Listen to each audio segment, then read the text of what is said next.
விஷ்ணு உண்மையில் தாங்களும் தங்களின் புதல்வியும் கூறியது சரியே. இப்பிரபஞ்சத்தில் ஒன்று உள்ளது.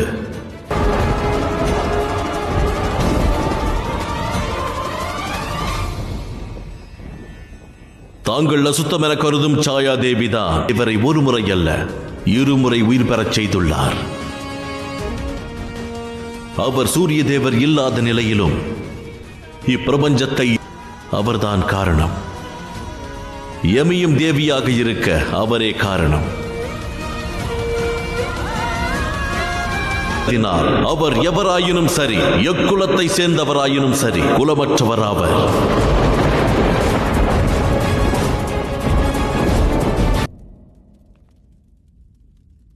தங்களின் அற்புதமான நடனத்திற்கு எனது மனமார்ந்த வாழ்த்துக்கள் தேவி.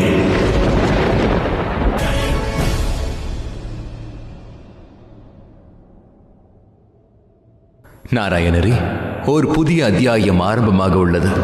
எந்த ஒரு சக்தியாலும் பற்றுக்கொள்ள வைக்க முடியவில்லை. சனியின் இணை தான் செய்யும் கலைகள் அனைத்தையுமே புரிந்தமாக கருதுபவளாவாள். இதுவரை சனியின் வாழ்க்கை பயணம் பகல் என்றால் மற்றொருவர் இரவு என்பதை தெளிவுபடுத்துகிறது. இவர்கள் இருவரும் இணைவது எப்படி சாத்தியமாகும்? பகலும் இரவும் ஒன்றும் மற்றொன்றும்.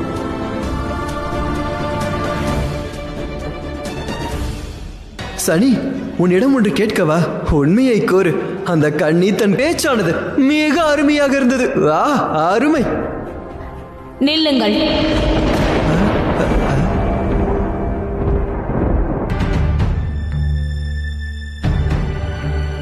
சபையில் தாங்கள் தூய்மை மற்றும் புனிதத்தை பற்றி கூறியவையாவும் முறையாக கூறுங்கள். ஏனென்றால் அவர் விரைவில் மறைந்து விடுவார்.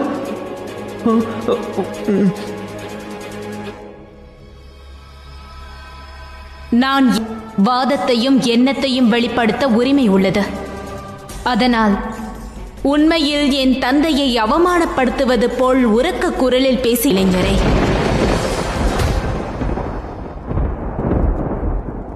நான் தங்களிடம்தான் உரையாடுகிறேன். ஏதேனும் பேசுங்கள். நான் உடன்படுகிறேன்.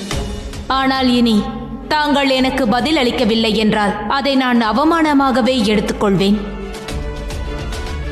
இந்த இடத்தில் இருந்தாலோ தாழ்ந்து இருந்தாலோ நாம் கூறும் வார்த்தை உண்மையாக இருக்க வேண்டும்.